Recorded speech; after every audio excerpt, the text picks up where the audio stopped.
가장 행복하고 가치 있게 살려면 어떻게 해야 될까요? 오늘을 가장 행복하고 가치 있게 살려면 무엇을 해야 될까요? 네, 미래에 대한 걱정을 버려야 한다, 이렇게 생각하게 됩니다. 미래에 대한 걱정. 그래서 성경은 우리의 행복에 대해서 정확하게 이야기해 줍니다. 거기에 보면 내일을 염려하지 말래요. 내년에 어떻게 되지? 내일 어떻게 되지? 염려하지 말고 오늘 최선을 다해서 살아, 이렇게 이야기하고 있어요. 즉 오늘 최선을 다해서 하지 못한 사람들이 내일 최선을 다해 살 수가 없습니다. 하나님은 오늘 살아갈 힘을 오늘 주신 거예요. 오늘 내일까지 살아갈 힘을 절대 주지 않습니다. 내가 힘들고 아프고 내 몸이 지금 병들고 내 마음이 상심했어도 내일을 해결할 수 있는 해결책을 오늘 주신 게 아니에요. 그것은 내일 또 주실 거예요. 이해하시겠어요? 오늘 내가 힘든 직면한 이 상황을 이겨낼 수 있도록 오늘 에너지를 주시고 오늘 힘을 주시고 오늘 치유될 수 있는 그 에너지를 오늘 주신 거예요. 근데 보통 어떻게 생각해요? 내일을 살아갈 것을 걱정하고 에너지를 거기에 나누고 말아요. 그리고 그것이 나눠질수록 오늘에 대한 삶의 부담과 오늘에 대한 힘의 에너지는 점점 줄어들고 맙니다. 그래서 오늘을 가치 있게 살 수도 없고 오늘을 행복하게 살 수도 없고 오늘을 힐링하며 살 수 없는 그러한 상황을 겪게 돼요. 그리고 내일 가면 또 어떻게 될까요? 내일은 또 다음 날을 걱정하게 되고 또 그 다음 날을 걱정하게 돼요. 그래서 우리는 계속해서 뭔가 나뉘는 삶을 살게 돼요. 근데 기억하세요. 정말 행복하려면 오늘 살아갈 힘을 받았고 그 힘을 가지고 최선을 다해서 오늘을 살아가자. 그래야 내일이 있다라고 볼 수 있습니다. 과거는 우리에게 하나의 추억이 되고 경험과 바탕이 될 수밖에 없어요. 과거가 우리의 삶의 모든 것이 되지 않습니다. 그래서 사람들이 대부분 과거의 일에 대한 후회와 미래에 대한 염려를 가지고 에너지를 오늘 소비시키는 거예요. 그러다 보니까 오늘 삶을 살아가지 못하다 보니까 그것이 또 내일이 되면 잘못된 과거와 미래에 대한 불안, 이것이 계속 연속되는 거예요.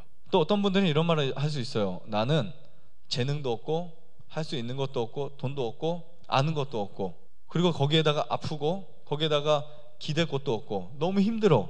그래서 나는 정말 불행한 사람 같아 라고 생각할 수도 있어요. 그런 분들 정말 많습니다. 즉 본인에게 달란트가 없다고 생각하는 사람들. 하나님이 나에게 주신 것에 대해서 좀 계산을 해보면요, 어마어마해요. 들을 수 있는 것에 감사하세요. 우리가 양팔을 가지고 살다가 사고가 나서 한 팔이 없어졌어요. 그럼 그때는 어떤 생각을 할까요? 내가 그 팔이 있었을 때 얼마나 감사했는지가 생각이 돼요.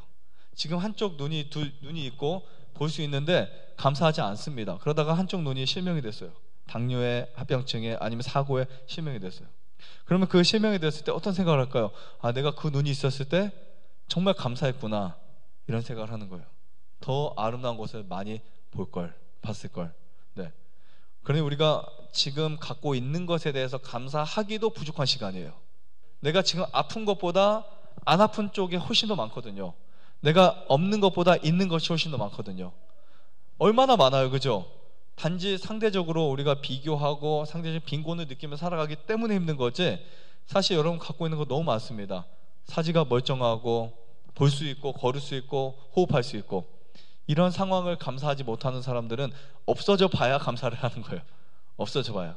그래서 이제 내가 정말 내 몸에 이렇게 암도 생기고 건강도 안 좋아지고 마음에 불안도 오고 염려도 오고 하다 보니까 이제 그게 얼마나 감사한지를 느끼게 되는 거예요.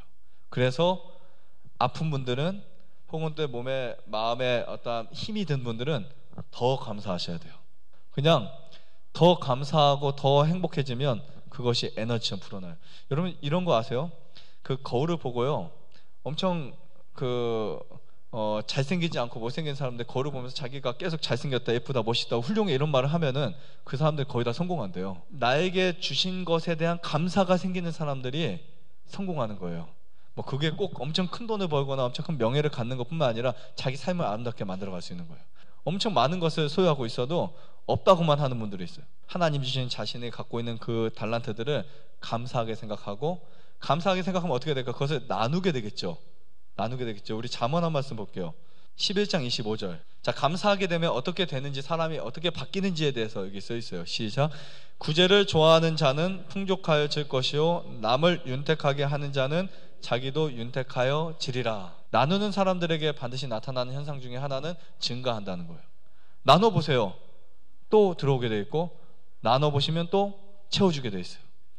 허드슨 테일러는 중국 선교를 위해서 평생 꿈을 꾸다가 준비하고 있었는데, 중국에서 중국의 아버지, 선교의 아버지라고 부를 정도로 굉장히 열의가 있고 훌륭한 사람이에요. 가서 부인도 잃고 병으로 자식도 잃고 많은 것을 잃었지만 대신에 중국의 굉장히 많은 곳에 복음을 전했던 사람이에요. 근데 이 사람이 너무 가난했거든요. 한때 하루는 이제 주머니에 돈이 한 우리나라 돈은 10,000원 정도 있었나? 뭐 5,000원 정도 있었을 거예요. 그 돈을 가지고 이제 너무 배가 고파서 이제 빵을 사 먹으려고 준비하고 있었는데 누가 와서 노크를 하는 거예요. 한 사람이 너무 이제 힘들고 너무 이렇게 지쳐 있어가지고 쓰러져 있어가지고 기도를 좀 해달라고. 그래서 기도해 주러 갔어요. 근데 기도해 주러 갔는데 지금 이 사람에게 기도가 필요한 게 아니에요. 사실은요. 자기 그 속 주머니에 있는 돈이 필요한 거예요. 빵 한 쪽만 먹으면 살 것 같은 거예요.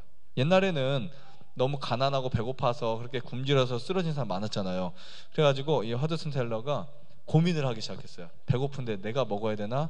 아니면 배고파서 쓰러지는 저 사람 줘야 되나? 아니면 그냥 기도만 해주고 집에 갈까? 기도해달라 했으니까, 그죠? 기도만 해주고, 근데 아무리 생각해도 양심상 기도만 해주고 집에 가는 것은 답은 아닌 거예요. 진짜 기도는 이 사람의 필요를 채워주는 것이 기도라고 생각했어요. 그래서 정말 자기에게 있는 전 재산인 이 돈을 주고 빵을 사다 주라고.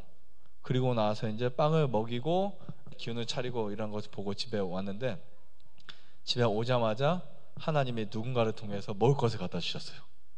그래서 그때 마음속에 그런 깨달음이 온 거예요. 아, 정말 선교가 이런 거구나. 내가 나눠줄 때 하나님이 채워주시는구나. 그래가지고 엄청나게 큰 일을 했잖아요.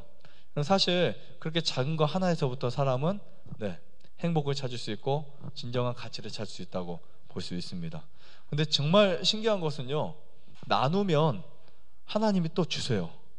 나누면 주세요. 여러분들이 갖고 있는 마음속에 있는 행복을 나눠주세요. 그럼 또 그 행복이 들어옵니다. 사랑을 나눠주세요. 그 사랑이 들어와요.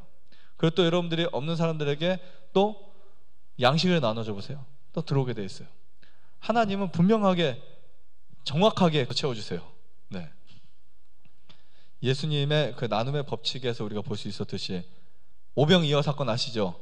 빵과 물고기로 5,000명을 먹이셨고 혹은 또 4,000명을 먹이셨던 그 이야기. 네. 너희가 가진 것을 주라고 했어요. 근데 사람들은 그렇게 생각합니다. 내가 먹고 남은 거 주고 싶어요. 맞죠? 그런데 제자들이 봤을 때 우리에게 갖고 있는 게 별거 없는데 이거 갖다 뭐를 합니까 했는데, 가진 것을 나눠줄 때마다 기적처럼 뭔가 채워졌던 거예요.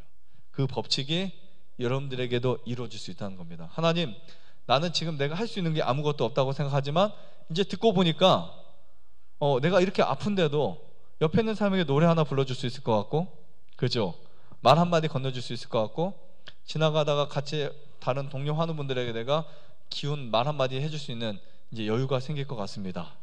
이렇게 해서 그 말 한마디 나눠주세요. 힘내라고 말 한마디 해주고 같이 안아주고 뭔가 아픈 부분을 만져주고 도와주고 하다 보면 하나님 나에게 힘을 주시는 거예요. 정말 그런 경험을 많이 할 수 있습니다. 오늘도 여러분들에게 그런 역사들이 일어나시기를 간절히 바랍니다. 좋아요, 구독, 안내자전 눌러주세요. 눌러주세요. 눌러주세요.